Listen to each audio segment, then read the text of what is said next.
Let's go, everybody! Hey!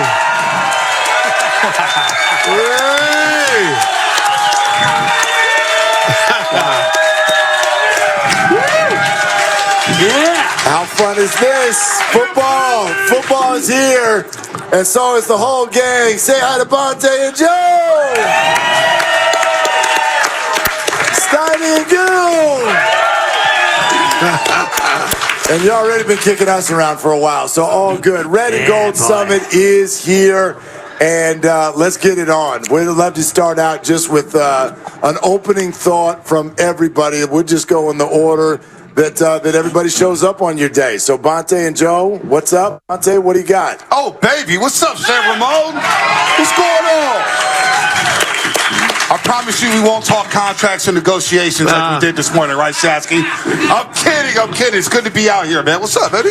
Joe Montana, Jerry Rice, we're ready to go, set the tone. Can you guys keep up? I was thinking more Tim Rattay and Daryl Jackson. But, I can live with that. I can live with that. Might go that way. Steiny and Goo, say hello. What's up? Hey! Reruns in the building. Seriously, though, what so much of we do is for the people. You guys make the station, you make our programming. Somebody wake me up because I'm dreaming. We're outside in beautiful Bay Area weather. Give yourself a round of applause, and we're about to rock it. Yeah! Appreciate everybody coming out. Looking forward to the conversation, and let's get it rolling. Let's get it rolling. Let's go. Football is here, and obviously it's been a fascinating week, a fascinating summer.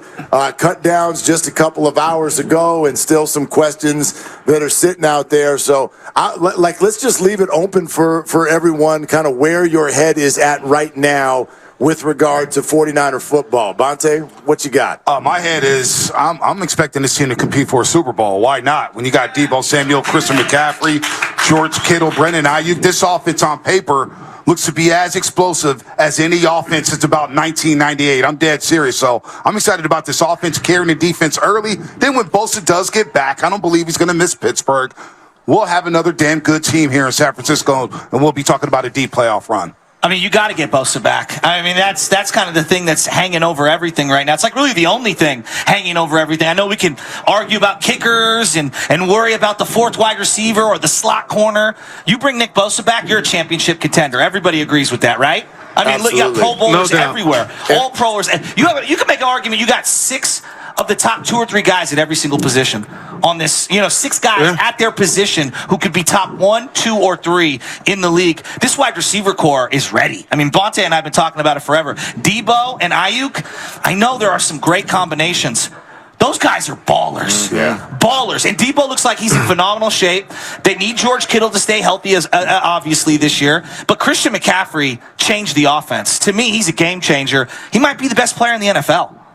Steiny, what's on your mind right now? Can you leapfrog the Philadelphia Eagles? Can you win the NFC? That's a very tangible goal to me. You lost in the NFC Championship last year to the Philadelphia Eagles. They think they're the best team in the NFC. The 49ers think they're the best team in the NFC. They're both loaded outside the quarterback position, except it looks like Philly's quarterback right now is better. Doesn't mean that won't be the case by the end of the year, but to me, the 49ers, the goal is to get to the Super Bowl. And then, of course, you want to win it, but you got to get there first. So you got to beat Philly or Dallas or whoever that team is that is in the way of the Super Bowl, period. Guru? Yeah, for me, I'm born and raised in the Bay Area, and I have diehard Niner friends and family that had a slogan, when we go, we win. And that was the title of the jam up until the Harbaugh era where they had the loss to the Ravens.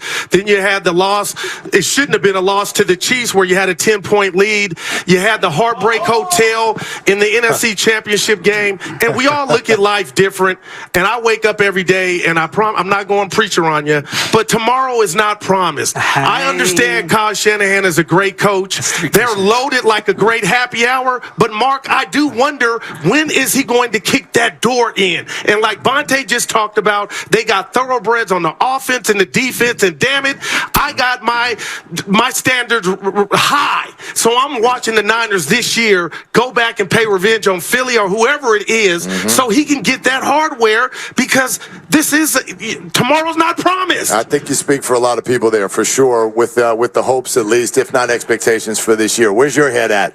28 years and 7 months is exactly how long it's been since the 49ers won a Super Bowl. Wow. Joe Robbie Stadium, Steve Young goes crazy. They were favored by 18.5 over the Chargers, and they beat San Diego on that day to get number 5. 28 years, Joe, and 7 months to the day is how long it's been. The quest for 6 But who's counting? has gone on. I'm only counting because I Googled it and realized exactly the number and where we are. And I'm going to channel Lizzo. I'm going to borrow from Guru. Oh, and say, look at you. It's about damn time. That's a 4. And you've got the team. You guys mentioned the depth, and we'll get into the roster and forget the quarterback depth chart. They've got a guy who, as you mentioned, Mark, has never lost a game that he started and finished. You've got the laminated play sheet, the QB whisperer, a deep roster. Forget Philadelphia. They're a paper tiger. This is your time. It's not Super Bowl or bust. It's not Super Bowl. It's a must. It's in Shanahan we trust. That's very good. That's very good. That's pretty good. Well, go ahead. Go ahead and see yourself out. That's a 3. Thank you. Going home. I actually think you're tapping into kind of where my head's at right now, because everybody says it's a Super Bowl window, but what I want to know, and what I think we'll find out in the coming weeks, is what kind of a Super Bowl window are we actually looking at? We know it's a really good roster. What we don't know is, do they actually have the guy at quarterback who can not just do it for 8 games or even do it for a season, but do it every season? Because as a fan, what I always want, I want the team to be consistent. I want them to have a shot every single year. There are going to be years where things go wrong. That's the question for me that I think we're going to get as quickly as the first month of the season. If he comes back, and obviously I'm talking about Brock Purdy, if he comes back on the field and picks up where he left off, it's not just they're a Super Bowl contender this year. It means they will automatically be a Super Bowl contender for at least 3 or 4 years, because they're going to have him on a cheap deal for at least 3 more years. And that's what I'm hoping to see in the month of September.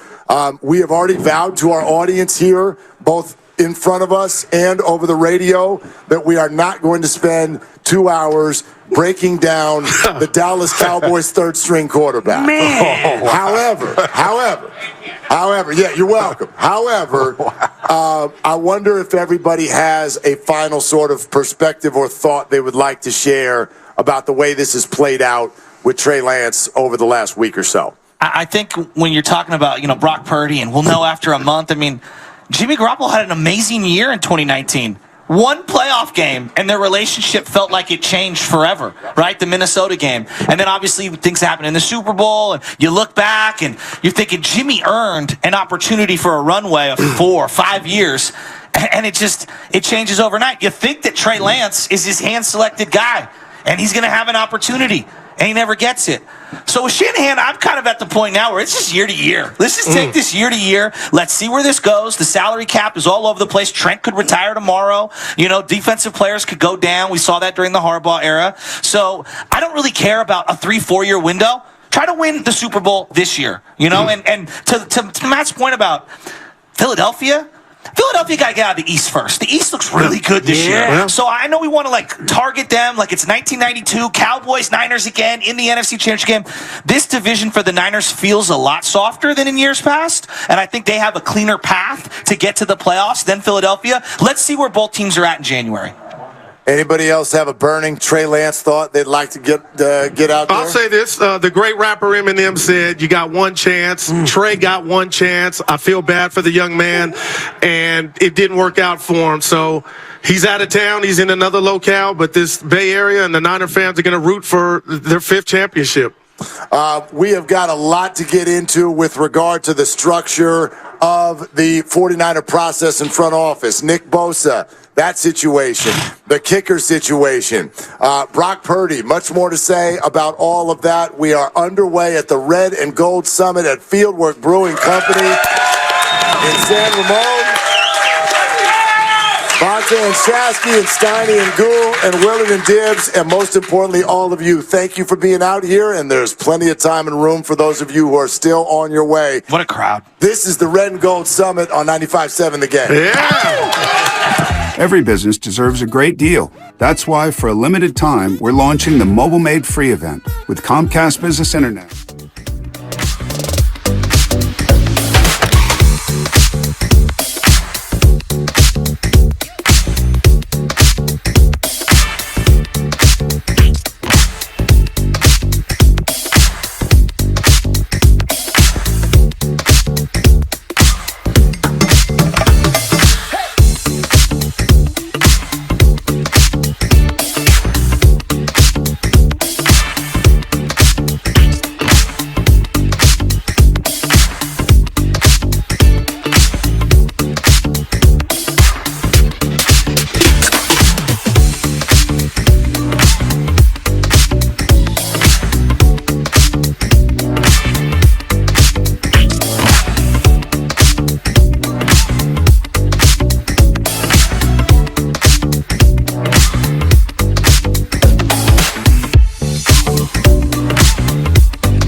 Now back to 95.7 The Game's Red and Gold Summit, live from Fieldwork Brewing Company in San Ramon. Let's go. We're back. Fieldhouse. Let's go. Now, for all of us, this is such a great opportunity, and I think I speak for all of us why we're so appreciative that so many of you work so hard to be here in front of us. It's a different kind of reaction when we can have a conversation and actually see looks on faces and see different thoughts coming from all of you. So one of the things that I know all of us remember from the Warriors Summit that was really interesting was being able to take straw polls on where some of you were. You love a straw poll. On certain players, right? Like a lot of people at that summit were really down on Draymond Green. Man. So I want to throw out another name and see where the crowd is at. Don't do it, Mark. Let's hear the noise.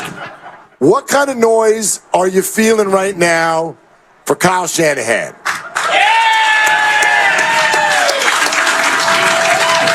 Pretty quiet at table 11. No, that was pretty interesting. Yeah. A couple of you moaned. Oh, boy. A couple of you moaned. But by and large, that was pretty positive. So why don't we all get into this a little bit? Steiny, let's start with you. And in fact, maybe we listen to this first. Grandy, fire away on Kyle Shanahan after the Chargers game on Friday night. I always feel like I let Trey down. I mean, I wanted him to come here. I believe in Trey. I believed in him before we took him, and I'm responsible for that.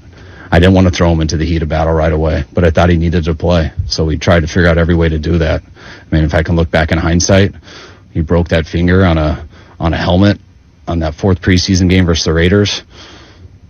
I wish I didn't put him in a play that had him break his finger, because I think that really hurt him in his first year. And not only did it hurt him not getting able to mix in much, but it hurt him in the practice time because he had to adjust how he threw and things like that, which I think set him back for his second year. When we went into the second year, we gave him every chance to do it. We were going to make an offense that, to me, gave him the best chance to be successful at that time, which we did do. And when you do that, you hope a guy can stay healthy so he can stay out there long enough. But that didn't last long. It was the first game, and after that, I mean, I always felt for him, and we continue to work with him. But sometimes things just don't work out. Now, that's just the Trey subject. You can take this word wherever you want to go, but how are you feeling right now about Kyle Shanahan? I think that he's obviously a very, very good coach. There's no doubt about it. But I do think that because of what's now happened with Trey Lance, his misassessment of him, and now that they've moved on from him, it kind of begins a new phase to his tenure. And as long as they keep winning, and then he'll be able to say that's 4 or 5 years in the postseason, and then win again, and it's 5 or 6. I think he's fine. If for whatever reason this season goes south and it's connected in some way with the quarterback position, which it probably will be if the season goes south. Sure. Then I think at the end of this year we would have a different ball game. That's all. I don't know how close to that would be like. Then now he's a year away from the hot seat at the end of this year. Like he's a year away from being a year away. You know what's fascinating? At worst case scenario. Don't we always hear a lot and I know all of our shows get a lot of callers who are like, we got to stop calling this guy a genius. And I'm like, he's not calling himself a genius. I find Kyle to be pretty genuine with the way he goes about this. He certainly messed up here. Bonta, where are you at on Kyle? Well, before Friday night, I think we can all agree Shanahan has some arrogance to him. He's got some bravado where it's his system or you can't play in it. You have to perfect my system. You don't adjust to the player. But Friday night, I heard Shanahan be as vulnerable as I've ever heard him before because he knew he screwed up. Whether that's on Trey, he knows, as well as John Lynch, this will follow them forever. You know, if he wins a Super Bowl, then we talk about it less. But if the Niners and Shanahan don't win the Super Bowl together, we will always point back to this big saying, boy, Shanahan had a chance to go get his guy.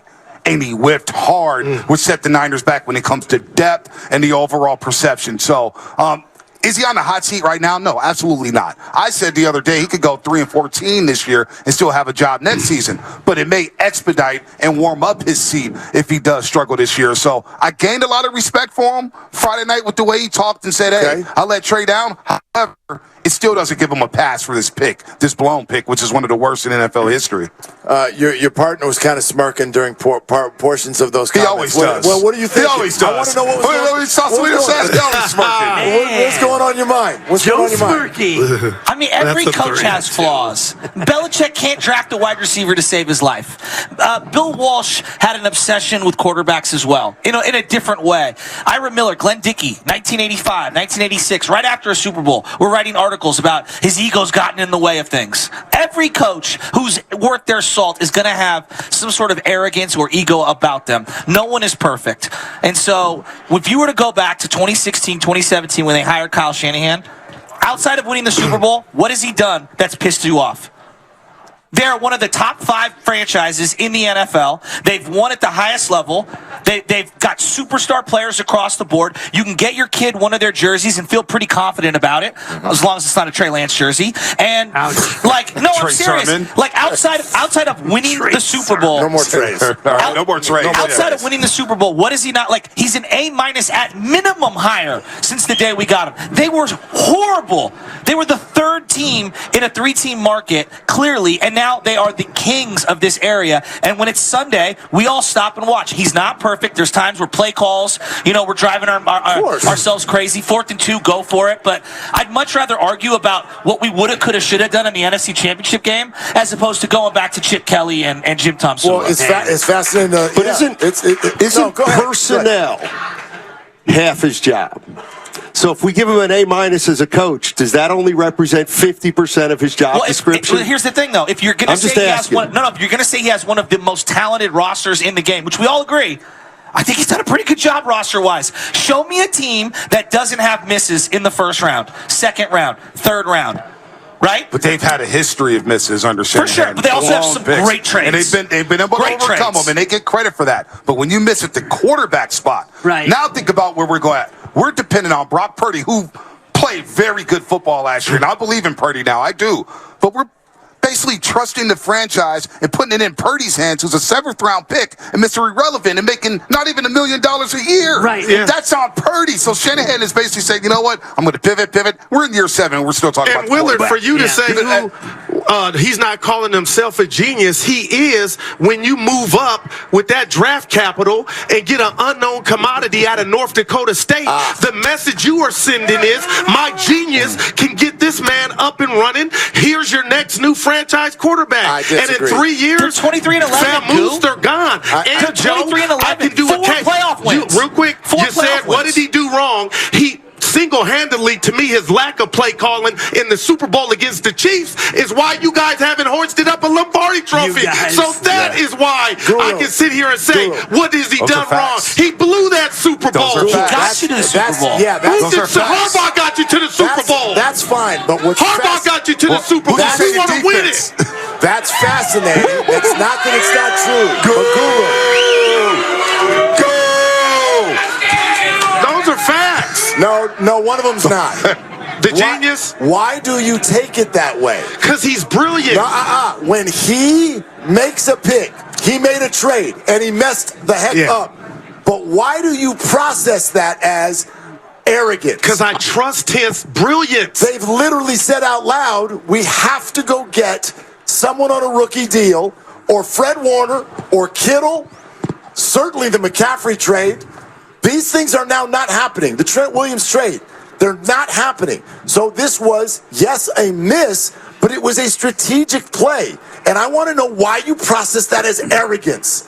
Why him calling himself a genius as opposed to... Well, he hasn't done that. I've done that. And that's my point. But again... That's my point. But no, fans will have called him the next Bill Walsh. Come on. And I've had to sit back and say, that's not his play calling. It's not fair. His play design. Be Mariucci, be Harbaugh That's fans, before you could be Bill Walsh. That's fans. He's been wildly successful. I mean, he has warts. Every coach has. He's been wildly successful. Show me a great coach in NFL history that doesn't have a variety of horrific losses on their schedule. If you look at the other quarterbacks that have been hired around the same time, or the other coaches that have been hired around the same time as Kyle Shanahan has, he's in the same ilk as Sean McDermott. McVay was hired the same time. He's better than McDermott. He's got a Super Bowl, but McDermott's got his quarterback. Yeah, but he hasn't won any playoff games. If Kyle Shanahan has his quarterback or not is yet to be determined. But Go ahead, Can I just say, in 3 of the 4 NFC Championship games the Niners have been to under Shanahan and the Super Bowl, could you make the argument that they were led by the defense? Last year, number 1 defense. 2019, all-time historic defense. 2021, the offense sputtered out, right? Offense could score the fourth quarter. For drafting elite defensive players? Well, maybe that's on John Lynch. We don't know who made those picks. We don't know who made the final decision on some of these defenders. The defense has led the offense, which is Shanahan's baby, right? But if you're going to say we don't know who made these picks, then how can you hang the bad ones on Kyle? And he's got 2 different DCs. If they only had one DC, Dick LeBeau was their guy, and they were hanging on some other guy's resume, like Vic Fangio was the architect of Harbaugh's defenses. Do we take that away from Harbaugh? Some people do. I don't.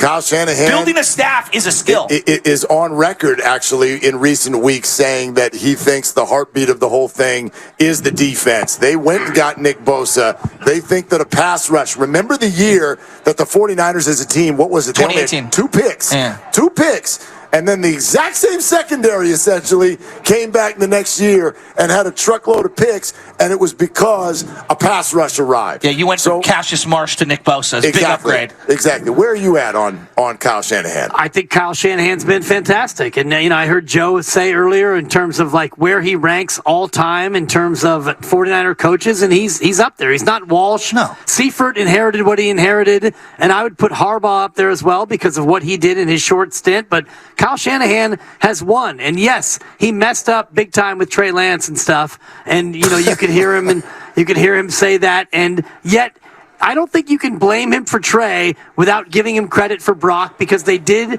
pick Brock Purdy, and like Joe said, they went 23-11 with 4 over the last wins. 2 regular seasons with 4 playoff wins. And if you compare that to any other team in the NFL, it's top 3 or top 4. However, what I said on our show, and I stand by it, this had better work. The Brock Purdy experiment had better work. He's got 2 years, maybe he's got 3, depending on when you re-sign him. You're going to have a massively talented roster around him. If Brock is good enough and they're good enough, they should win a Super Bowl with Kyle Shanahan. This is the Red and Gold Summit out here at Fieldwork Brewing Company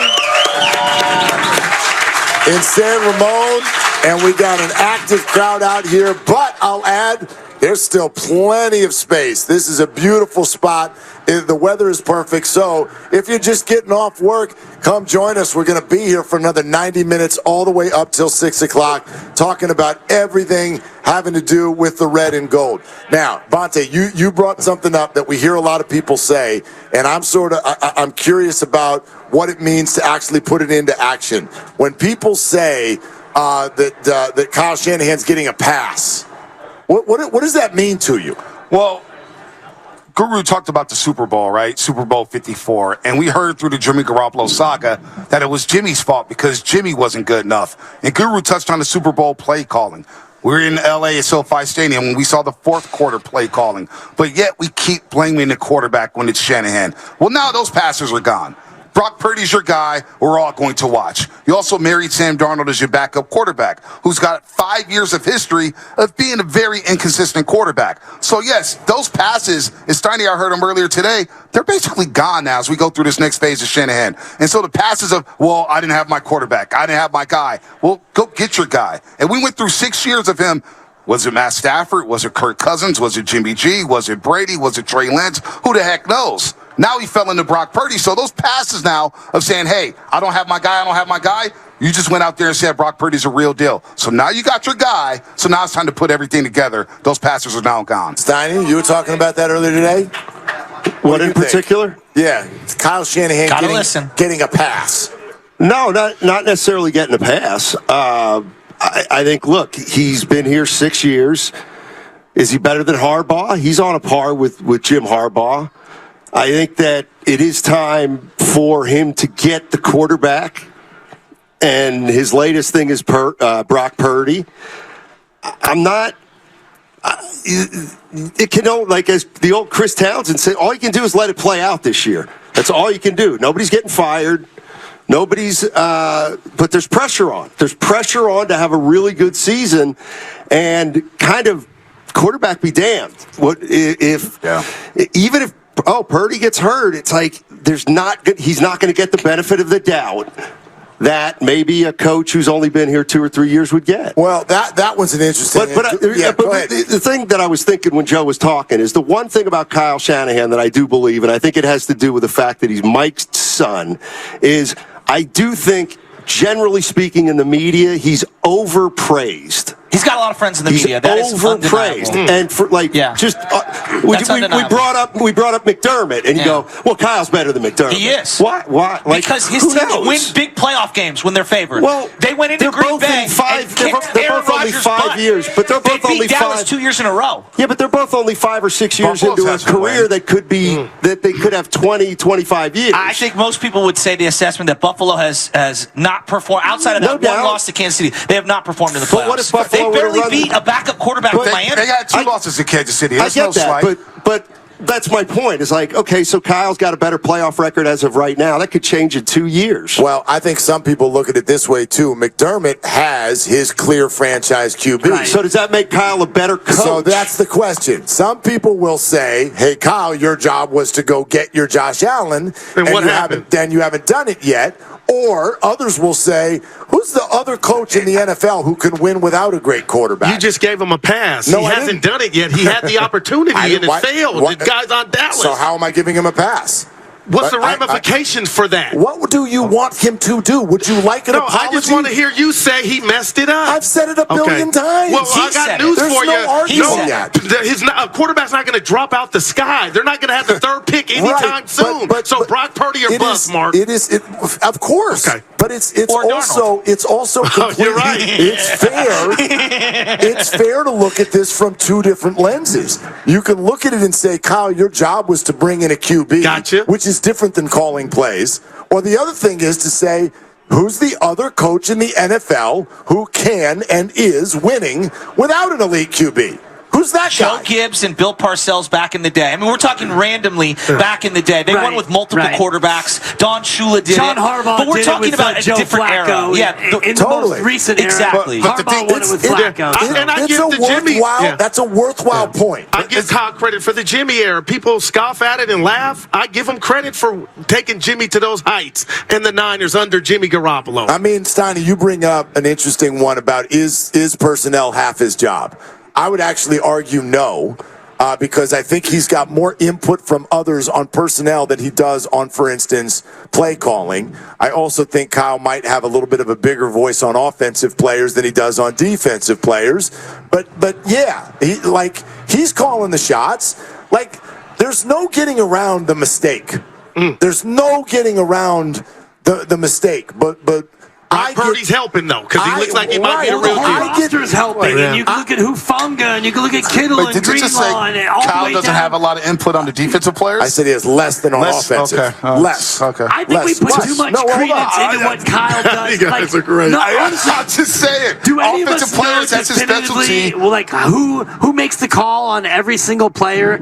Like Kyle makes the call on the quarterbacks. Yes, we would all agree to that. But when it comes to 5th-round defensive players, Wait a minute. He's also said that he would draft a defensive lineman in the first round every year because that's what he does in Madden. He drafted Dante Pettis and Right. Joe Williams. Like, he's got a lot of Trey misses on Sermon. the offensive side of the ball. But if you Jalen want to Hurd. play Yeah. hits and misses, he's got more hits No, than I agree. misses. I agree. The I mean, McDermott stuff's interesting because he went out, built this defense, built the program, and got his franchise quarterback. Yeah. Staley left the Rams, went to the Chargers, said, boy, I got a franchise quarterback in Justin Herbert. Zach Taylor, Cincinnati, Joe Burrow, franchise quarterback. Why is it that Kyle thinks he can get away without having that elite quarterback and getting over those big boys? Why do you think he thinks that? He actually made don't a know. move I'm to go asking. up. We've He talked tried. about this, Bonta. Explain, when they made the trade up to go up to 3, you had a theory. Well, no, it's Steiny's theory that they just moved up to the spot to get the spot, which is bad business. Horrible You move up business. to number Wow. 3, and you don't Horrible know who you're business. taking. That's bad business. And then it's during the COVID year where it's saying, boy, we didn't time Trey Lance in the 40-yard dash. And all of a sudden, I'm sitting here. I don't know how you do that. Trey slow. That's a monumental win that you can see it on their faces. John Lynch and Kyle Shanahan. So that's where it comes from. He doesn't get a pass with a lot of these fans. A lot of these fans wanted to see Trey Lance get his shot. And when he did, he got hurt early because we all thought, boy, you're running Trey between the tackles. Yeah. This isn't going to last long. Tell him, Bonta. But you also just said that on But it did Friday last long. on Friday night, you gained, it I sounded gave like some respect. because he owned it. Because a lot of coaches don't go into detail and they don't own it like that. So when and I didn't people think he owed us all those explanations, but it still doesn't. Hey, look, you still took Trey Lance. No, it doesn't make you're totally right about the process. I don't understand how they thought Trey Lance could run and he can't. And I don't mean he can't, but not as fast as they thought. But the 40-time thing is almost inexcusable. I don't get it. But it even goes back to 2017 when you passed up Mahomes and Watson and you took C.J. Beathard in the third round. You went to Mahomes pro day, John Lynch saying, boy, we should probably get him on our whiteboard. And they're like, nah, we're good. We'll take Solomon Thomas. When you went, the trickle-down effect from 2017 still looms to this day. We're still talking about a quarterback. And if Purdy struggles this year, next year we'll be talking about a quarterback in year 8. That's a big if, though. That's a big if. Yeah. I don't know. But Mark, would you fall that under arrogance as to why he went that Frank Sinatra? I'm gonna do it my way, and I don't need a great quarterback. What made you think Trey Lance was your Josh Allen? That's the $1 million question forever. I dispute the idea that he doesn't think he needed a good quarterback. He moved heaven and earth to go get one. He just got the wrong one. Some people get fired for that, man. Yeah, they do. Steve Wilkes got fired taking Josh Rosen. They were 13-4.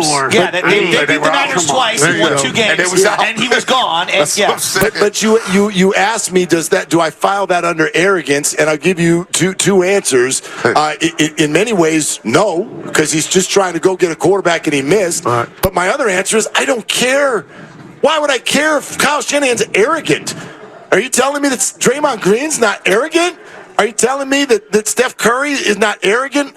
Klay Thompson's not arrogant? George Kittle's not arrogant? Like, this is professional sports. Right. And so when you guys say accountability and a pass and we're not doing that, no, I don't hear anyone doing that. Tell me one person, local, national, or otherwise, who stepped forward this week and went, look, he messed up on Trey Lance, but that's okay. Like, no, it's a total miss. Heavy. But he's also coaching his butt off and going 13-4. So when you say he's got to pay for this, what does that mean? Well, by doing what? I have heard. They didn't have to pay these. They won't have to pay the first rounders that they traded, and that's a good thing. And I do think that's part of the structure and part of the beauty of Brock Purdy, and that's why they'll ride with Brock Purdy, because you don't have to pay first rounders, which are slotted contracts, and so now you have more money to build around it. And get Isaiah Oliver so you can cut him before the season starts. We made the 53-man roster. Were there any other surprises on there? We're on air as this is all coming together. No, I thought it was pretty straightforward. I wanted to keep the fullback just because I think that paying Juice $8 million is crazy, but I like but it's a fullback. I mean, no one's losing their sleep. What about Hyder Jr.? He didn't make it. Wilder's going to come back after tomorrow and whatnot. Come back. So Ronnie Bell-Makin, everyone's happy there. Chris Connolly, maybe you're surprised. Maybe I love that Jalen Graham, the safety, turned into linebacker. He looked like a player.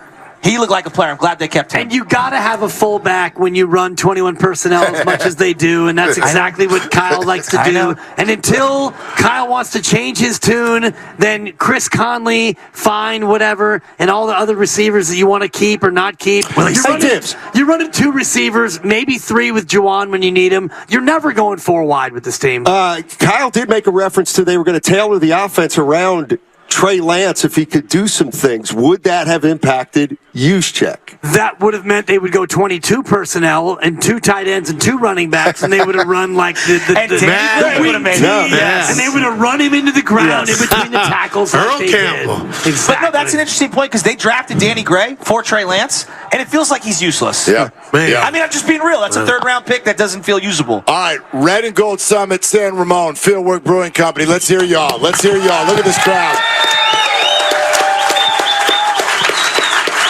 The question that is coming up next, and it's another important one for all of you listeners to help us kind of take the straw poll on where you're at. And the question will be all about Nick Bosa. There we go. So we are going to do that coming up next. Bonta and Joe, Steiny and Goo, Willard and Dibs, the full Red and Gold Summit on 95.7 The Game. Hey guys, did you know that half of men...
Now back to 95.7 The Game's Red and Gold Summit, live from Fieldwork Brewing Company in San Ramon.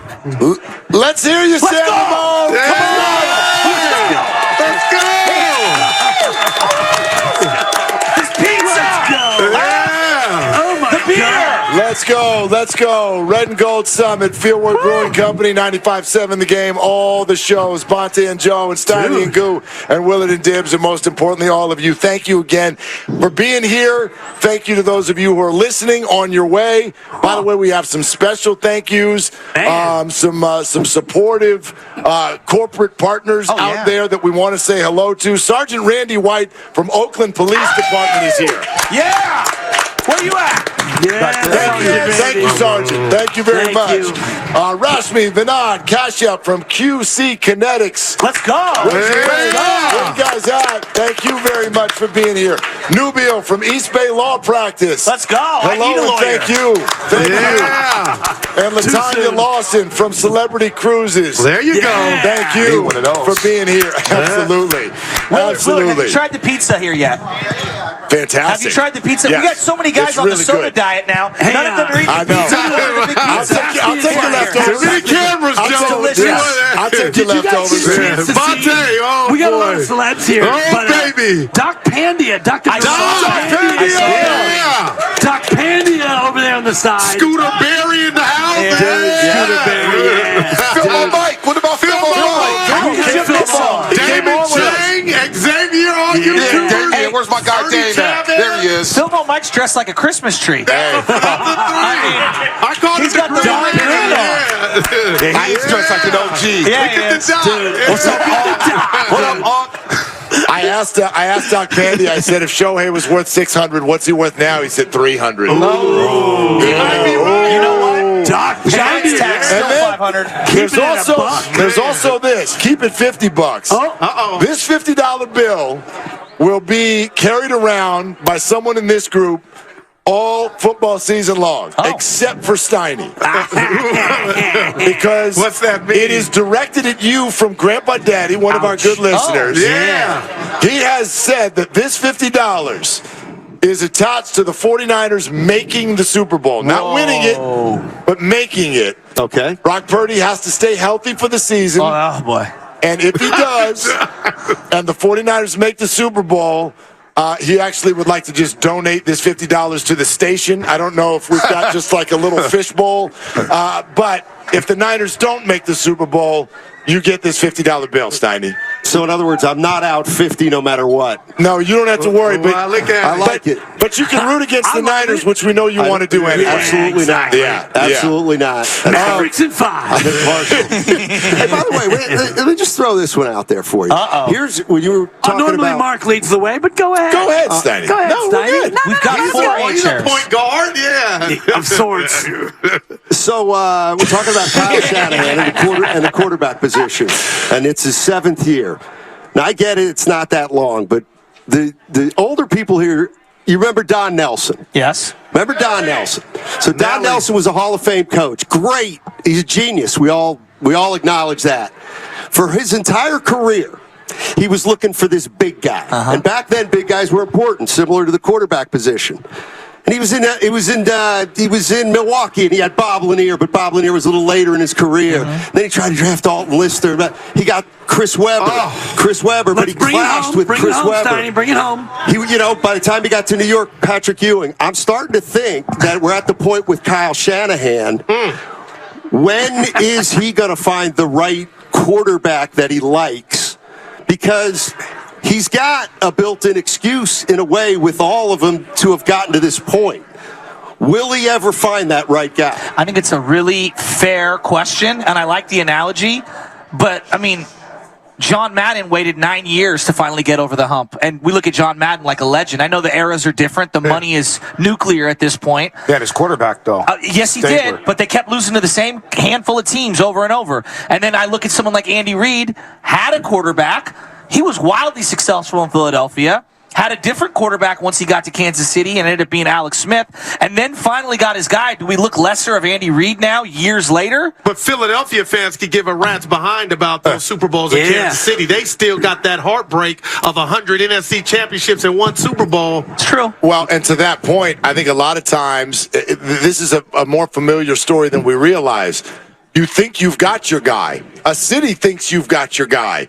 And then you look back at it and go, actually, turns out that wasn't the guy. Carson Wentz. I mean, how many NFL quarterbacks right now are you like, there are no questions, get out the way? Mahomes. There's 5. about 8. Yeah. It's, Oh, you got I 8? said 8 I don't yesterday, even think and he it's didn't 8. even- I got Mahomes, 5. Well, I threw Burrow, in Mahomes, Justin Burrow, Herbert and Lamar Allen. Jackson. Even and, Herbert, I have some. He hasn't won a playoff game, Right, man. Right? right. So, I understand being somewhat cautious, but he looks the part. Herbert is like McNabb was. We got our guy. Yeah. Unless 8 years from now you're like, actually, that wasn't the guy. Well, yeah, you're up 100 right? points But the in the Cousins playoffs. and the Daks and the Carrs over. and the Yeah. Kylers, you think that's the guy, and it's not the guy. So I do think you have to put that lens through it. This is not an excuse for Kyle finding the quarterback, but let's not act like it's easy. No. I mean, the Bears have been looking my whole No. life, and I'm turning 50 in a couple of years. And I'm a channel my 10, inner right? Mark Willard, and I mean this because I told my partner just driving him crazy.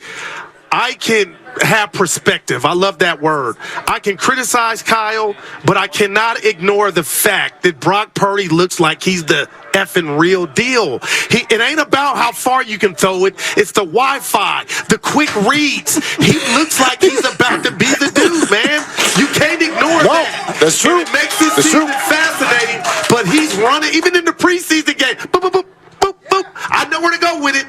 I'm just like, okay. Well, what's the most important skill in a Shanahan offense? It's Brain. knowing what to do. It's the brain, Yeah. and it's Yeah. where's Debo, Christian, Brandon, and George. Oh, my Get them gosh. the ball. Get the right guy the ball Man. at the right time, in the right place, and that's where we talked to the guy who founded S2 Cognition and all of the ethereal, the intangible stuff that he does so well. Trey does it well too, but Trey Lance got robbed due to injury, and then Brock came in and was able to do it just as well. So no shade on Trey. If Brock can continue to do what he's done in terms of all those things, the intangibles, he's going to be fine. All right, audience, jump in on this one again because we're very, very curious on where you're at on this with regard to Nick Bosa.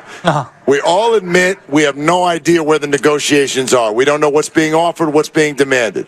But straw poll right now, if you've got to pick one side that you currently sit on, which would it be?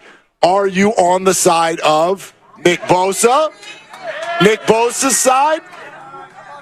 Or are you on the 49ers side? Wow. Okay. Pay him.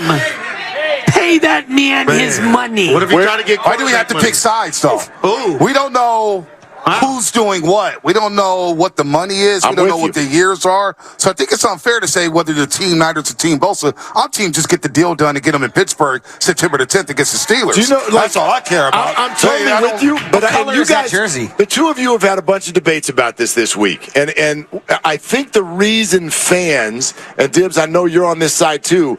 The reason people lean Bosa without knowing the info is they're actually just assessing who's got more leverage here. And this is one of the very rare cases where I actually think the player's got a little bit more leverage than the team. Does. What do you think, Joe? Well, when you draft a guy number 2 overall, you pray to God he's half as good as Nick Bosa. Yep. He's been all world. Look, he had the one injury, but 4 guys went down in a 2-week span on that same turf, Right. with the same injury, which is crazy. And that you can't unsee the injury, but he's been all world almost every single game that he's been able to play in. So you should have known this was coming. Now, I understand there's a new market that needs to be set at every position every single year. I give the Niners the benefit of the doubt that they've earned in terms of signing all the guys that they like. I'm just like, yo, we got 12 days to go. 12 This is days, supposed to be Joe. a Super Bowl team. So I am a little worried. And I don't even know if you can blame anyone. Both sides are like, yeah, we deserve this. Well, we think you're here. There's a threshold, but I just want it done. Well, as Lynch said it, again, we go back to the first day of training camp, or actually the day before the first day of training camp, when Lynch said, this is going to be complicated. And that kind of lit a light bulb in my head saying, oh boy, it's not only the guaranteed money, it's not only the years, there could be no trade clauses, there could be workout bonuses. Who the heck knows? This is going to be a massive, massive deal. And so I think, no, the Niners, they know they have to overpay for Bosa. And for Bosa, I'd give him all the credit in the world. He may tear another ACL. He's got to get his money. Not for long, right? That's what the NFL stands for. I'm all for a player getting every single penny. I know a lot of you guys gamble. I don't gamble, but they said there's about 4 or 5 defensive players that can actually move the line if they're not available, and Bosa's one of them. Do you make anything of that? Absolutely. I mean, look, I think it's as simple as they are a Super Bowl favorite with him, and I don't even think they're much of a contender for the Super Bowl without him. Even though they had a number 1 defense or a top 10 defense without him that 1 year? Yeah. I think he's the straw that stirs the whole drink. He's the one that makes all the other players on the defense better, and that's the leverage he's playing with. He knows that he's got it in the lineup next Sunday. Mark, what if he's trying to get quarterback money? Because to me, I thought it was about Aaron Donald. I think they were like, okay, you got that. What if he's trying to get quarterback money? Give me that number. 40. What's that number? 40. He's not getting 40. Then the Niners are right. I threw out 35. You can't do that. Where do you 35 is too much? No, I think 35 is what they give him. Give him 35. 35's a lot. I know I sound like a penny Dude, pinching. this man over there at table 11 has a DPOY shirt because he was that. He's the best defensive player on a team. But that's the best defensive team. 35 gets me the top cornerback, the top D tackle, and something else in free agency just to give you the play devil's advocate. He's the best defensive player in football, and I think that if you're going to nickel and dime him for 31.75 or whatever, just give the man whatever he needs. But that's not nickel diming. Like I'll say this, it's not even a disagreement with your point. It's there is not a lot of precedent for that. Even when you're the best in the game, you don't obliterate the market by 20% above the next best player in the league. Like it just doesn't. You don't do that. So I'm not even saying whether they should, shouldn't, or otherwise. If Nick is demanding that number, 35, then Nick's wrong. Wow. Well, I mean, I think that's got to be the issue, because if you tell him we'll pay you $1 million more than Aaron Donald, let's go.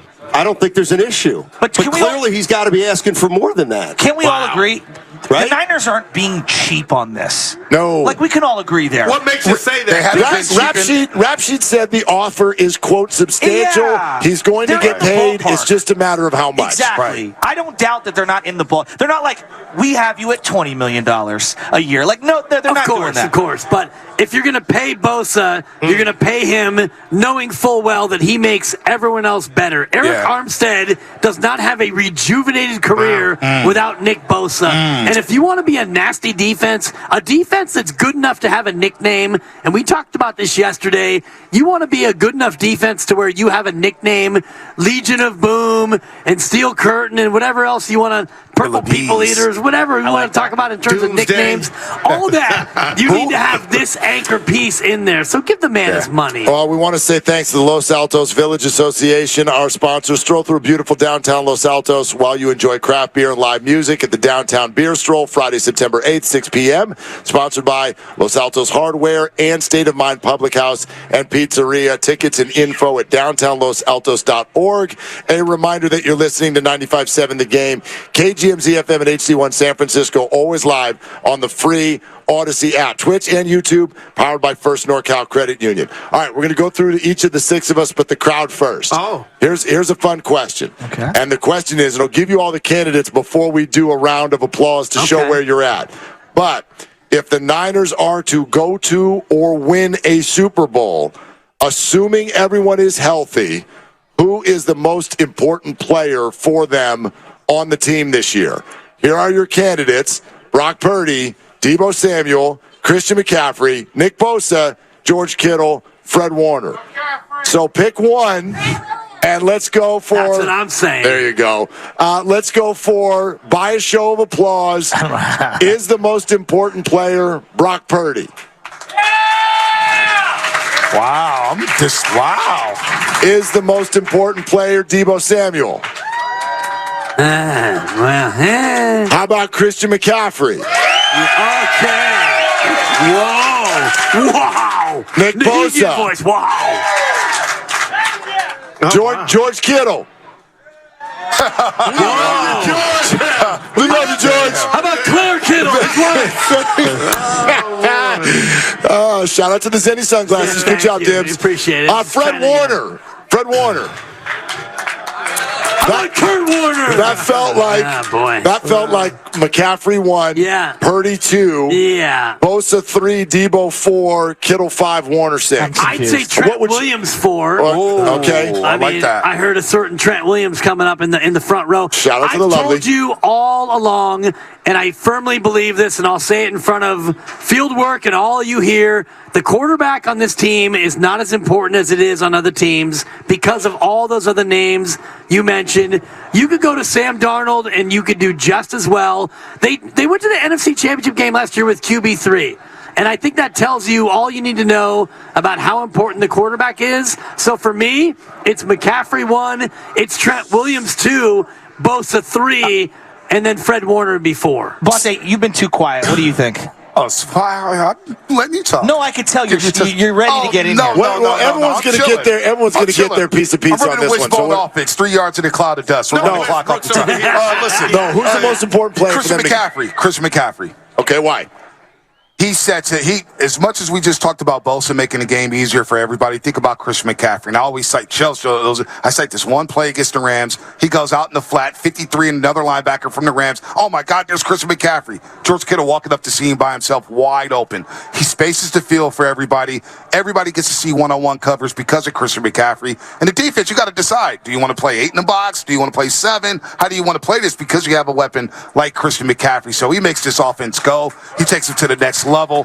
That's my most important player for 2023. Breakdown. Steiny, what do you think? Most important player? Love it. I think it's Nick Bosa, because I think he's the one guy that if you take off this team, then they can't win it. Well, he was there last year and they didn't win it. What's that? He was there last year and they didn't win it. Well, I know. He's no guarantee that they will win it. I'm saying they cannot win it without him. And here's what I would put into the equation for that. I'll give everybody who says that Kyle Shanahan's an offensive genius and he can win with a wide variety of quarterbacks. For this particular argument, I'll give you that. Maybe they could win without Purdy. Maybe they could win without Kittle. Maybe they could win without McCaffrey. They cannot win without Bosa. No chance, I don't think. Go. What do you think? I got to change it on the fly because you? No. New information. Not Guru. No. You didn't change your take. I'll shock you. Every offensive player not named Brock Purdy you mentioned, the byproduct, the point guard, the John Stockton is Brock Purdy. So to me, it's Brock 1. Okay. They went to the Super Bowl and almost won pre-McCaffrey. So as much as I love McCaffrey and it's good right now, he's a baller, you got Mitchell, you got Mason, we seen you get to the Super Bowl without McCaffrey, and 3 would be just what Steiny said, Bosa. Okay. Because you went and got Hargrave, but if no the only time that is impactful is if you got Bosa. So that would be my 3. But Purdy is everything. Shasky, what do you think? I want to take Fred Warner just because I feel like we sleep on how great he is and what he does for this team. I mean, he's covering people in the flat. He's covering tight ends. He's blitzing. Not that these other guys, they're all great. But, like, Fred Warner's outstanding. I don't know. I don't know if people realize how good he is. I do not think this is I think you could find a way to be a good defense without Bosa. Well, I don't think you could be a good defense without Fred Warner. The way I think I'm if you looking put a at rookie there, oh, my God. The way I'm looking at it is, what player would you least like to hear is going to miss the season? I think it might be Fred before Warner. the season. It might be Fred. It might be. I don't know, but that's the way I look. That's the way I look at it. Yeah. He hasn't missed a game in 5 years. So, like, we used to talk about Patrick Willis and Bowman that way. If you said, oh, Willis is going to be out for 6 or 7 weeks, everybody like, oh, my God, we're done. Yeah. Right? I don't think we give Warner enough love. I know that's probably not the right answer. Well, but he deserves appreciation. Tucked into this conversation is how incredible the roster is. That, for instance, Trent Williams can't even make the list of the top 6, and he's the best left tackle in the game. But, my answer is more, it's not even about belief in Brock Purdy. Yeah. We're sitting here talking about Nick Bosa's contract, right? And we think it's going to be 31 or 32 40 or 35. Right. What does a great quarterback make? They make 53. Right. And that simply tells you how important that position is. I don't buy that Sam Darnold can just walk in and do what Brock Purdy did last year.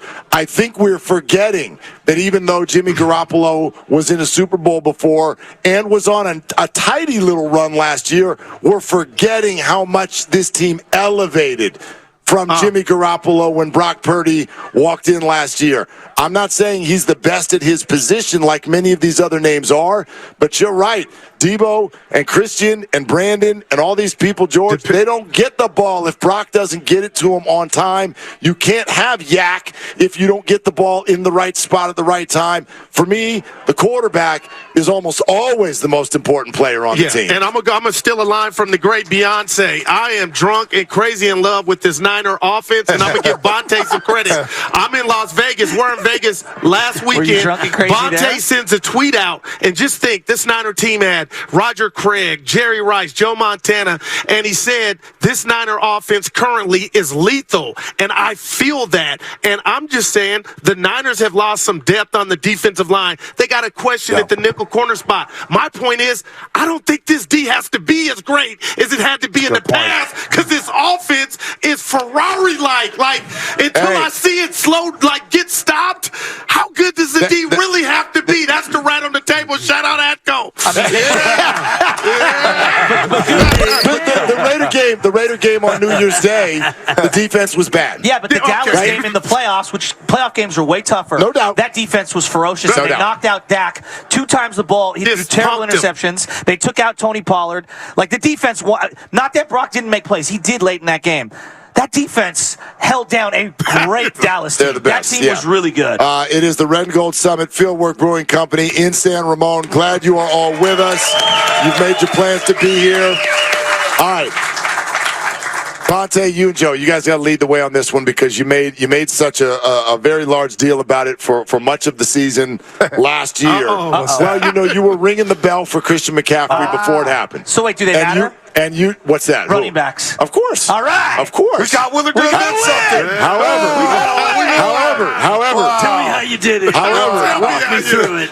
Did I say running backs don't matter? A couple times. That exact sentence? Yeah, for like 2 months straight. You tried to say they need a home run He here. also said the salary cap doesn't matter, I but don't now think we're beating a different I don't think they need, but they certainly want. Oh, he's a stud. And there are very... It changed the season. But look at the running back market right now. The league is telling you there are very few McCaffreys. That's the thing. Okay. I think he's in a unique category as a pass catcher. But if you think, and Bonta, you just said he's your pick. That's your number one most important player.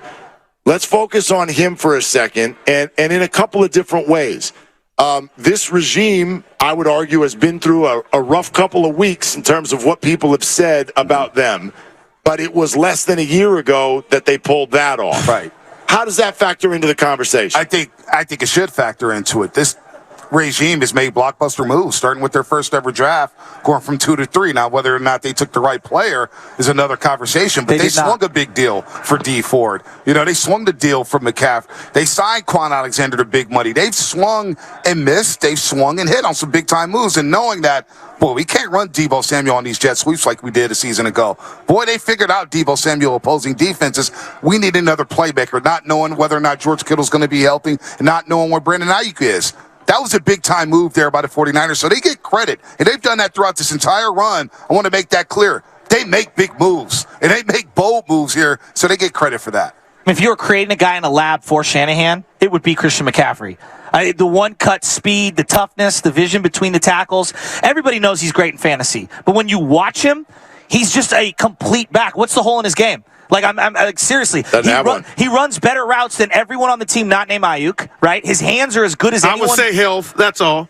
Yeah, but he was healthy last he didn't even have one bye last week before he get traded from Carolina to the Niners. Apparently, he had a purple leg come NFC Championship game. I didn't tell because he had one of the great runs in 49er playoff history. No, he's an absolute superstar. And to me, the only worry, I know Goose talking about health, running backs, when you touch the ball 350 times, year after year after year, there is data that says very few guys are good 27, 28, 29 years old. This guy feels like an outlier, though. So I don't even want to put that on him. I mean, he's just, and I think they'll have him, not take shots. The thing watching him last year, he doesn't get squared up. Frank Gore, it's an art to not get squared up, twist your body, contort, go down. Right. He does a great job of protecting himself. And now they have J.P. Mason, and they've got TDP who can run the ball. Yeah. So Eli Mitchell's still there. Yeah, exactly. So now you have a variety of guys who can run it, and I think you're right about him being Kyle Shanahan's dream player. He's because perfect. you could put him in the slot, Yep. you can spread him out wide, you can have him as a single back, you can put him in the in an I formation with the juice check in front, whatever you need to do with McCaffrey. He's that player, and Debo's the same. So now Shanahan has all the toys, as Guru would like to say. So now there's no excuses on offense. I remember when the deal went down and the 49ers were criticized by many nationally for saying, why would you give up that amount of draft capital for someone who keeps getting hurt? And I think a lot of people forgot that, no first-round pick was even involved in this. That's another thing to point out. What they gave up was, there were a number of picks. Second and third. I don't think it's not that much when you consider who you ended up getting, and then, of course, the fact that he uncorked a healthy season for you. When we talk about McCaffrey, and I think this is the greatness of Kyle Shanahan, didn't he have 5 different leading rushers his first 5 years as a coach? Yes, he did. So that shows you that he can run the football with anybody. Then he saw McCaffrey. And so McCaffrey now becomes the guy who that's his back. The question now is at the quarterback position. He shows he can, they're going to have success because he knows how to coach the court. He can get a lot out of them. But can he find the guy who is his McCaffrey at the quarterback position, even if it's not as talented or as a big name? But wouldn't you say, for the quarterbacks, you're talking about Jimmy getting elevated, Purdy getting elevated by McCaffrey, he's like a cheat code. Because everything's covered on this beautifully designed play, and I just check it down, and he breaks 2 tackles, and it's a 3-yard pass. He turns into an 8-yard gain, and we're moving the sticks. Well, he's the ultimate cheat code. We talk a lot about quarterbacks being elevated by McCaffrey. I wonder if we also look about McCaffrey being elevated by what's around him, because he was great in Carolina, but they never even had a very good receiver at all. The idea. He came in and elevated Jimmy. And that was at the very end. But I look at McCaffrey, and it's especially a cheat code because Debo, because Brandon. And that's why when people say, hey, Brock Purdy, the defenses are going to have something different for you this year, I don't really know what that is. And I don't know how it is. As long as Brock is upright and making good decisions, you can't cover all these people. Man, it's a great point. You can't cover them. And I got to be careful here, but you guys tell me what you think. I liken I'm going to go Clint Eastwood, sudden impact of McCaffrey to this offense to that of Kevin Durant when he joined the Warriors. It was like a cheat code. You knew right then, oh my gosh, we were front and center. So I feel like McCaffrey has had that impact on this Niner offense, and that's why the people in the back that say, I need to see 4 or 5 more, 20 more quarters. Okay, but everything is so rich around him, it's going to be hard to fail. Yep, you just got to stand and deliver. That's all you got to do if you're Brock. All right, what about this? Guru, where do the 49ers sit in the framework of the NFC this year? Just because Philly got in that tail, I got to go second. They're right behind the Eagles. They have Jalen Hurts, who Steiny got mad. I feel like, okay, Missouri, show me again. I'm from the show me state. You did it last year. Can you follow up with that? But right behind the Eagles are the San Francisco 49ers. Dibs, what do you think? They're the top of the conference. They should be the top of the conference. They took one of Philly's best defensive players, and now they've got your guy at quarterback for a whole year, and they've got McCaffrey for a whole year, and you've got Brandon Ayuk in a contract drive. There's no reason why you can't be the best team in the conference, and I cannot wait until that game against Philadelphia. And I know that Bonta and Joe are all ramped up. Are you guys I got aggregated again today, so I don't know. I don't know if I can go back into Pennsylvania. Okay. I'm dead serious. Yeah, it was nasty. You got aggregated? Again, yeah. Every couple days, my mentions get flooded with Philly fans. The old social media. Yeah, Barstool took whatever from the fight from the In-N-Out Burger and then somehow tagged me into it, and the next thing you know, it's just a dumpster. Congrats, that's good. Yeah. Why is always the biggest fist thrower in a Jerry Rice jersey? I mean, the goat. That's actually true. Dude, they throw great right hands. The goat getting it done again with the right hand. Steiny, who do you consider the favorite in the NFC? That's got to be the Eagles. Stop it. I mean, why? Because last year they went to the Super Bowl. They beat the beat the San Francisco 49ers, and they're essentially the same team. I mean, only here would that be remotely controversial. No, it's not that it's controversial. I'll tell you why I think the 49ers are the favorite. It's a simple reason of the divisions in which they both play. Well, and I think that's something we'll talk about a little more. That I don't think the NFC West is going to be as bad as people think. Yeah, I think the Seahawks.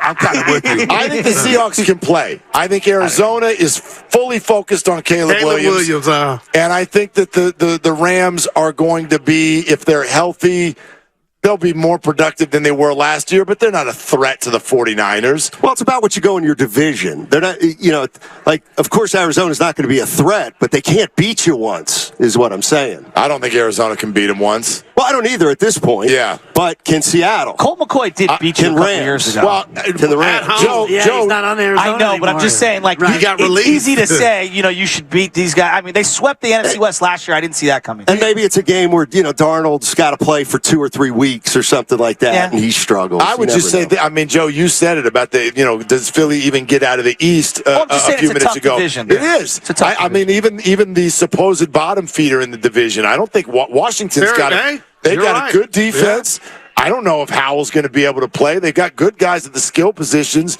Like Philly does not even have what the Niners have in Arizona, which is in theory a couple of games where you're going to be a double-digit favorite. I think Philly by far and away is the best team in the NFC. As much as I can't stand that city, that fan base, I think they're disgusting. Let it out. That team is damn good. Jalen Hurts is a franchise quarterback. A.J. Brown and Devontae Smith may be the best duo in football. They have the best offensive line, best defensive line. They are scary good. I think the Niners are closer to the Cowboys and the Seattle Seahawks and the New York Giants. It's not a crime. You just need to be better in January than the Eagles. But the Cowboys, those 2 games were very, very close. And you guys mentioned Tony Pollard getting hurt.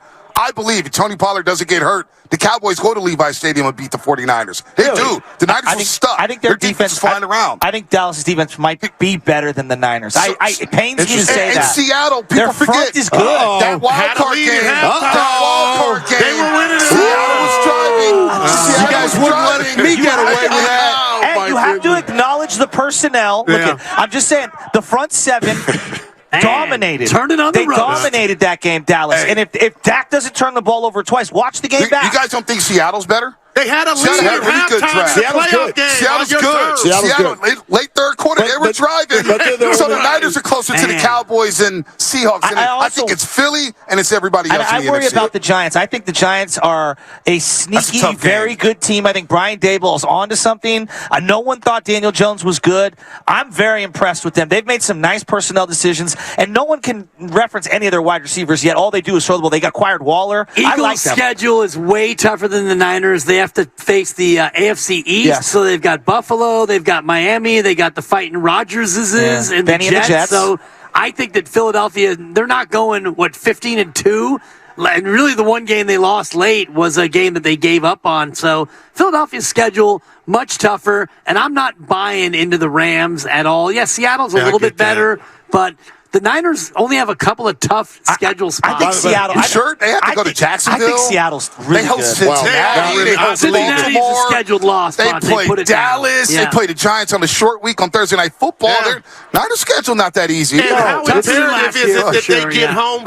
Like the last 2 seasons that were great for the Niners, before the halfway mark, they were under 500. Like, you've been on the road taking 2 L's in the Los Angeles. You got to get that game back at the house if you want to get the Super Bowl. 2 quick things on the Eagles, though. To your point about the schedule, Dibs. They are matched up with the AFC East, which is obviously a good division. But when you go to a 17th game, you get that extra game sometimes. The Eagles, 1 extra game outside of the AFC East, at Kansas City. Thank God. Okay, so they got the Chiefs also. And Bonta, when you say they got the best defensive line in football, does that not at least become a question with Hargrave trading from one team to the other? No, because they drafted Jalen Carter, who was supposed to be the number 1 overall pick. The Warren Sapp 2.0. And Terrence Davis just lost a lot of weight, so they got another Georgia front. You got, Reddick is on the edge. Are you kidding me? they're still good. Hargrave. Same buddy, you got Jalen Carter, who was all throughout the season the number 1 overall pick. And then he got into some trouble, and he slipped down to 9, which I think Philadelphia may have floated to get their guy, like you brought up Don Nelson, when he floated the injury on Tim Hardaway. Maybe Philly with Jalen Carter. And we got all season to let the Niners pass the Eagles. Can I It ask you a ain't the question? time for it now. Name one That's receiver all. on the Eagles. I don't want to. I wouldn't justify that at this can't point. make me. Exactly. Hey, Joe and Bonta, are the Niners undefeated when they take on the Cowboys in Week 5? No. Cincinnati, isn't that before the No, that's Cowboys? after. No. Is that after? It's at Pittsburgh, at LA, home to the Giants, and home to the Cardinals. Wouldn't be surprised if the Niners open 2-2. Wow. All right, Pittsburgh's going to be tough. Let's hang on. Pittsburgh's Is going to be Bonta tough. here? Let's What's talk their about Short that. week, New York Giants. Let's talk about that for a second. This I'm a is realist, the, folks. I don't wear pom-poms. Not here, buddy. This is the Red and Gold Summit Warrior at the season starts Fieldwork October. Brewing Company in San Ramon. So glad you're with us.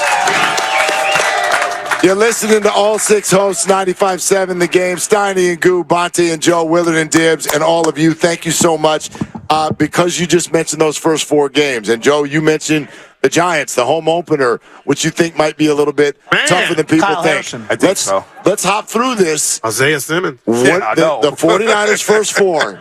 It's at Pittsburgh, and then it's at SoFi to take on the Rams.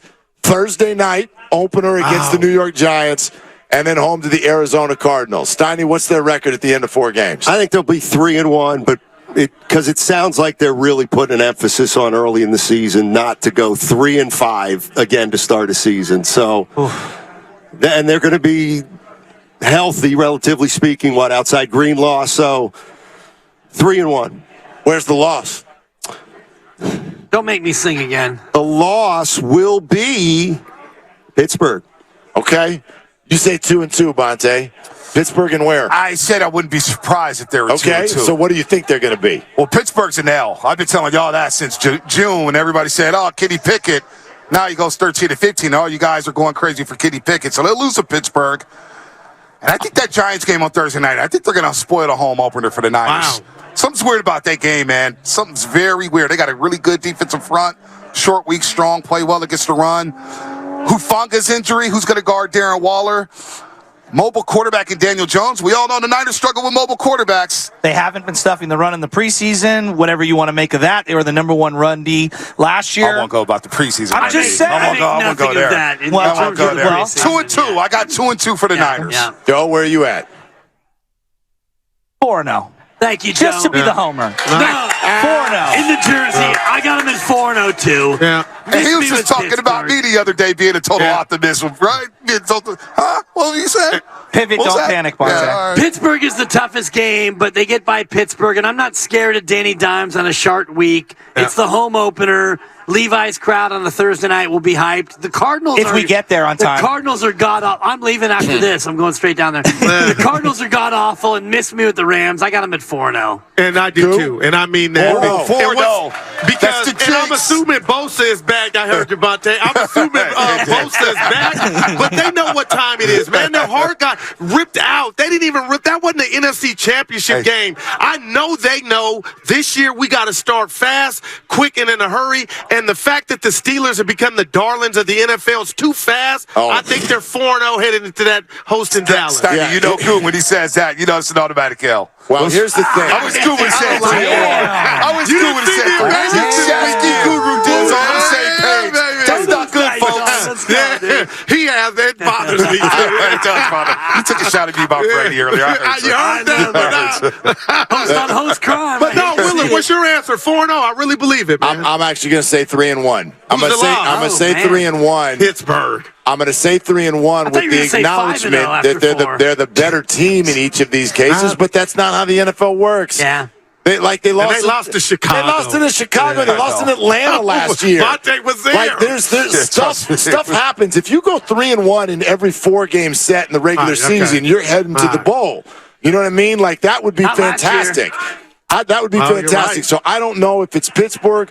Quite frankly, I'm not worried about the Giants on Thursday night. I would be less surprised if they lost to the Rams, just because it's the second road game. The Rams are going to be back, and Stafford and Kupp and all that game. If they want to beat the Niners. They need to change that narrative. So I'll say they go 1-1 after the first 2 road games, and then come home and get a couple of wins and end up 3-1. That's what I would say. But what do you guys think about what happens next?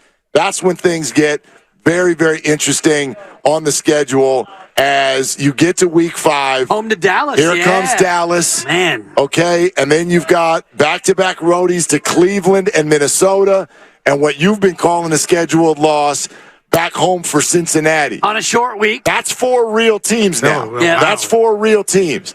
So especially if you've got them at, Bonta, if you've got them at 2-2 going into that, what do you have them coming out of that?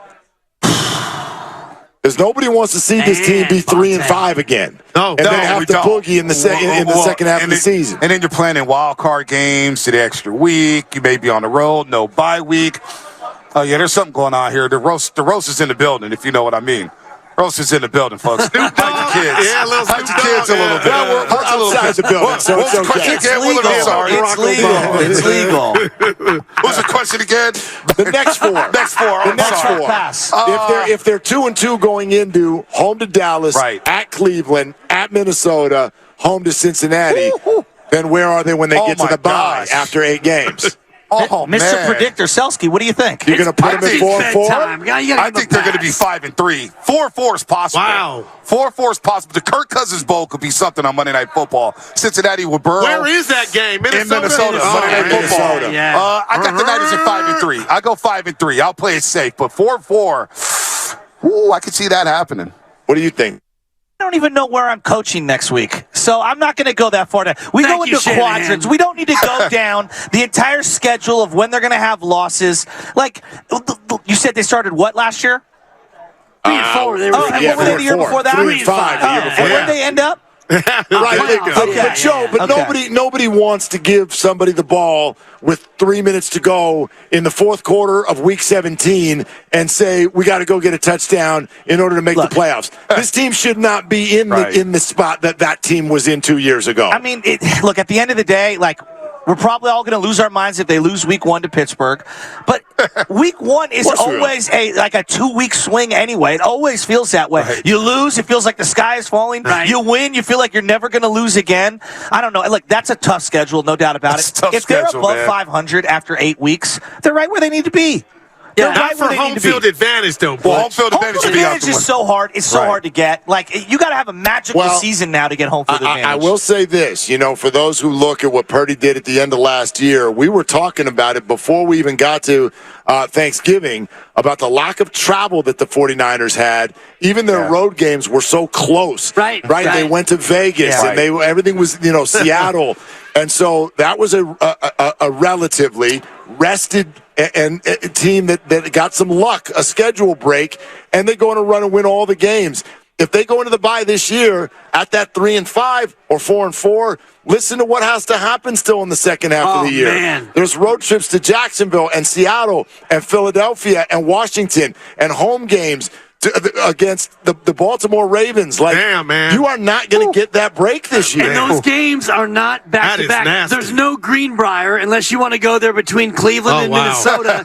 Thank you, Phil Mickelson. I like that. I want to shout out the jump, and crisscross will make you, because you're going to crisscross the country. You go to Jacksonville and back, Seattle, Philadelphia and back, and then you go to Washington and back. So it's not as easy, like Mark said, as last year where it was all tailor-made, shout out the golf ball, to...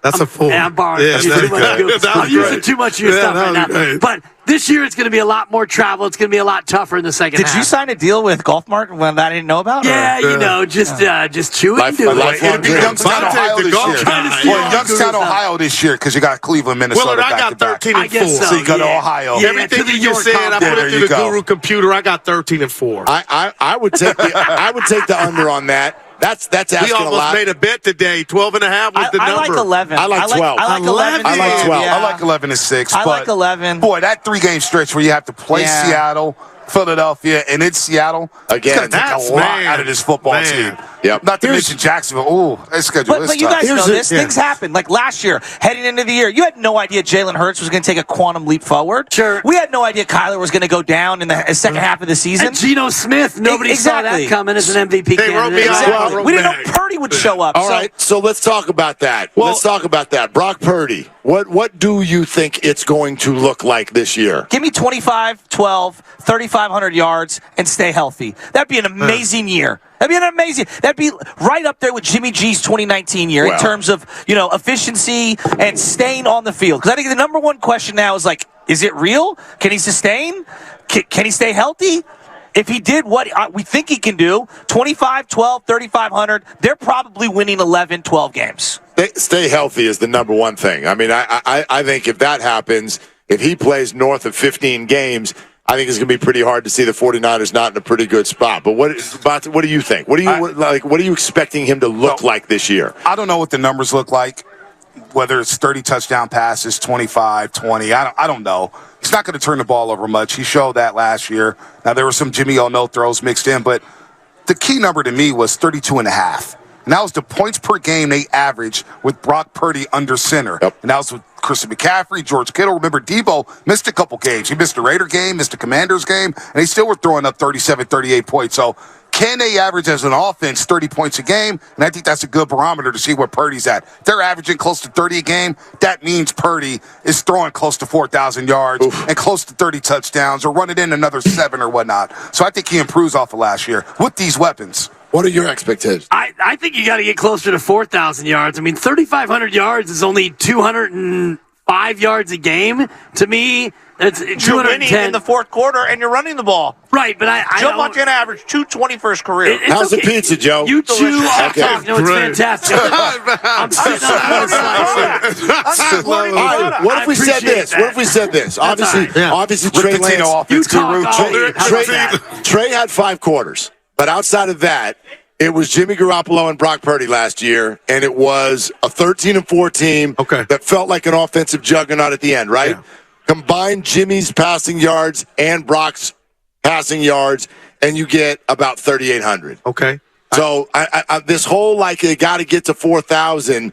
Again, Garoppolo's never done that in his career. I'm not expecting that. I don't think that needs to be a benchmark. They can be a high-powered offense, and he can be short of that number. Okay, Mark, let me just do this because you could cook numbers to make them say whatever you want, okay? Always. And Kyle Harrison, do we expect him to strike out 11 at every game from here on out? No. A lot of times in sports, things come back to earth.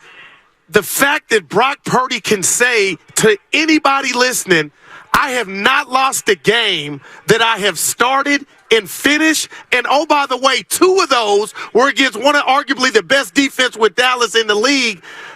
That's heavy to me. So for the people still I got to see it.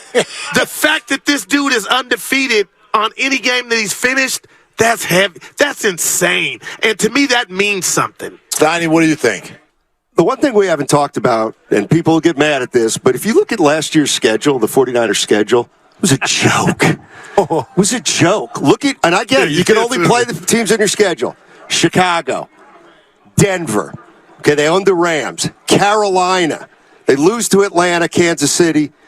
Then, when did Purdy come in? Chargers? Miami. Oh, Miami. Chargers, not playoffs. Arizona. Chargers did make the playoffs. They did make the playoffs. They lost to Jacksonville because they had a 30-point lead. Oh, my God. New Orleans. Miami. Tampa Bay. Playoff team. Seattle. Playoff team. And then here's how it finished with Purdy. Washington, Vegas, Arizona.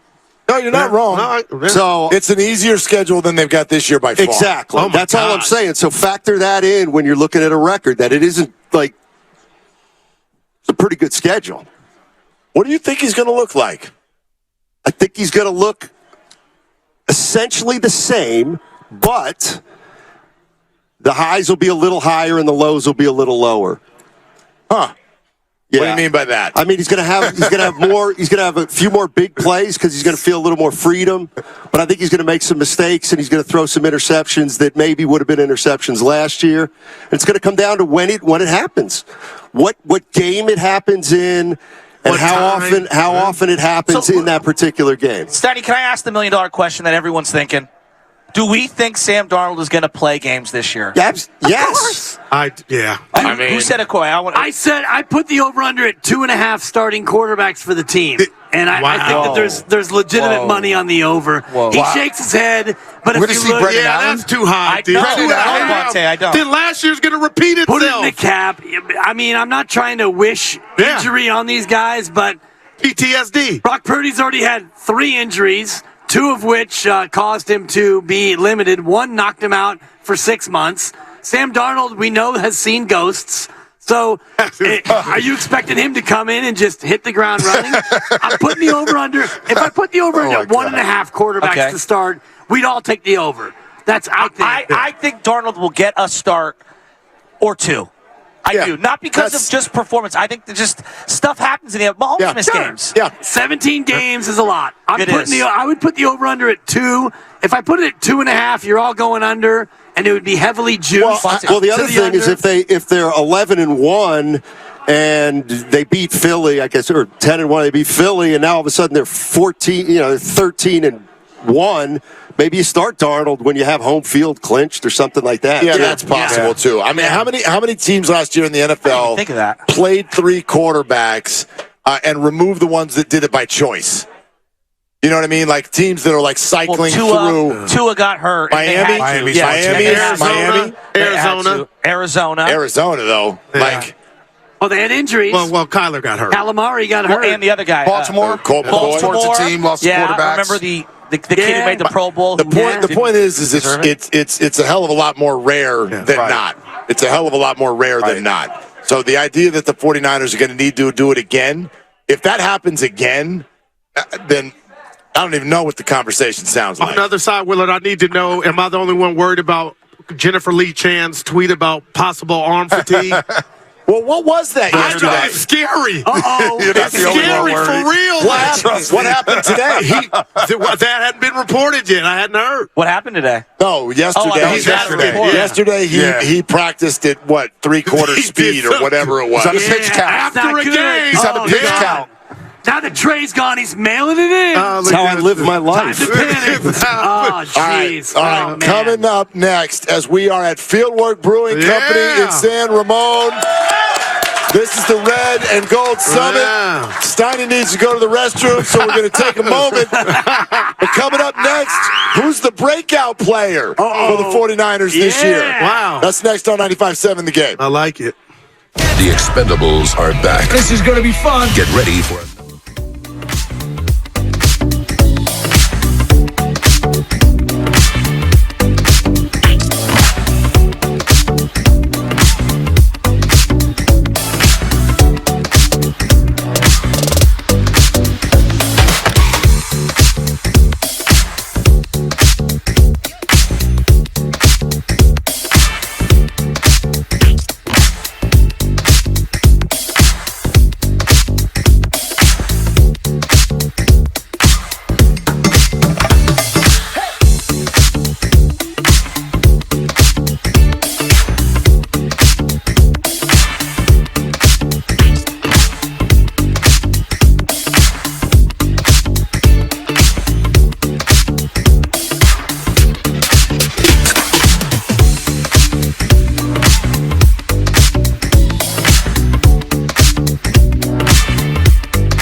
Now back to 95.7 The Game's Red and Gold Summit, live from Fieldwork Brewing Company in San Ramon. Let's go!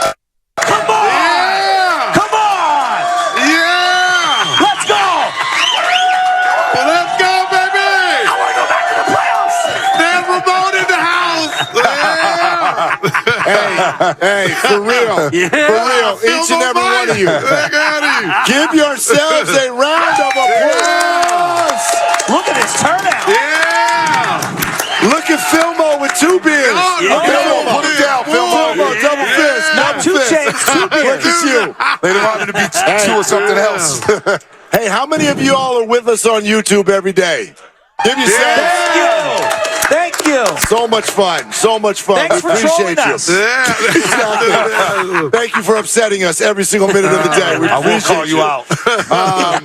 Ingus and John from Mancini's want to say hi to you as well. yeah. Thank you for being here. Yeah. Really, really appreciate you. Man, it's been a ton of fun. Obviously, here at the Red and Gold Summit, this is something we have really, really been looking forward to. A couple fun things on the way out the door with the time that we've got left.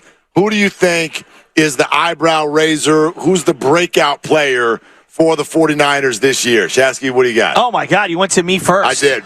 Breakout player. What if I go with somebody who's part of the staff? I'm going to go with Steve Wilkes. They've hit 2 defensive Interesting. coordinators in a row. Can they hit a That was third? nice. Can they hit a third? This is a guy who's already had an opportunity to head coach an Arizona team that was ready to blow him out the door before he even accepted the job, unfortunately. I'm very interested to see what he can do. I mean, the bar is so high for this defense. I think they have some personnel issues, but if he can make things work, it's been proven. If you're the DC for the Niners, you're going to be elevated around the league and how you're viewed. So could he be that breakout star? Absolutely. That's an interesting answer. Bonta, what about you? Offensively, everybody's established, right? McCaffrey, Debo, IU, Kittle. So offensively, not going to be a lot of chances for guys like Ronnie Bell to really break out in this offense unless there's some sort of injuries. It's all set up for Drake Jackson to be the breakout guy for the 49ers. If Nick Bosa gets there, Drake Jackson will see one-on-one on the edge all day long because so much attention is paid to Hargrave and Bosa. Drake Jackson should be the breakout star for the 49ers. He has every opportunity to be that. Again, his job's going to be a lot easier because of number 97, so I'm going with Drake Jackson. Okay, I like that answer. Dibs, what do you got? I was going to go Drake Jackson. I knew he was going Drake Jackson, so I had a first runner-up because I think Bonte's right in terms of you got Bosa and you got Javon Hargrave and you got Armstead. They're going to all eat up so many blockers that it should be Drake Jackson. I want it to be Kinlaw, but I don't think it's going to be. So I'm going to go to Oren Burks because the third linebacker in this team, and the Niners play a lot of base. What? And the third linebacker on this team traditionally has been a guy who's done well. Azeez Al-Shaair, when he was the third linebacker, he became a player. And, Greenlaw and Fred Warner, more Greenlaw than Warner at times, have had to miss games. And so I think that Oren Burks gets his chance. And I think he flashes for a defense that has been very linebacker friendly. Okay, that's an answer. All right, what about you, Goop? I'm no scout. I mean, that's a surprising one, isn't it? It was. Surprising answer. I would have went Jalen Graham. I'm no scout, but Bonta talked about a story in the NFC Championship game that didn't get a lot of run, and McCaffrey was hurting a little bit, and you don't want to overuse him. I'm in the sports book. Nobody cares with Steiny in Vegas, and I see Jordan Mason run. I know he fumbled, but I'm a steal from Olivia Newton-John. He is physical, and I'm telling you, he is going to shock a lot of people when he gets a breather from McCaffrey. So Jordan Mason for me. Well, and we all talk about the likelihood of Purdy missing a game or two. I think there's a likelihood of McCaffrey missing a game or two as He's well. a big boy, man. He's like Marion Barber. He reminds me of. Did see that game in Seattle Thursday night football. Jordan Mason's a big boy runs. Had t-shirt game. What do you think? To me, I'll go with, and I heard his name a couple times, but I'll go with Hargrave just because he was their big kind of acquisition on the defensive side of the ball in free agency, and he's supposed to be the guy who benefits from Bosa. And so because he wasn't on the team last year, I like that. I was going to pick Ayuk, but I think everybody's expecting him to have a big year. But Hargrave sounds like if he's really good, he's a difference maker.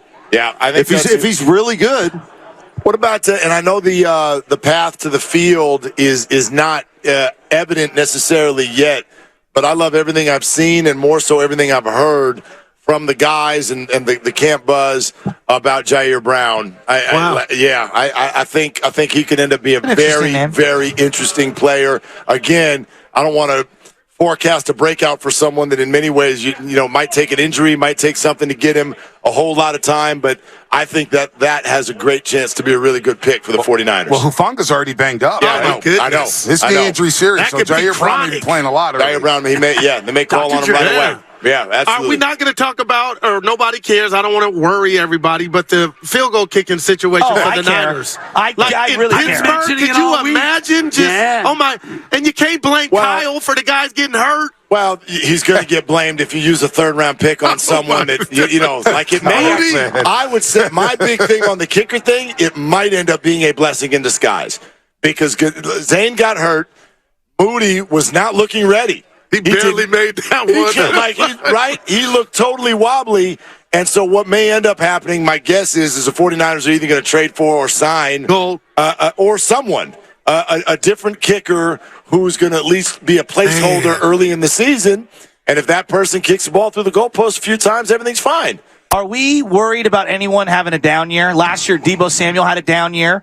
You can almost kind of see it coming because of what happened in the offseason.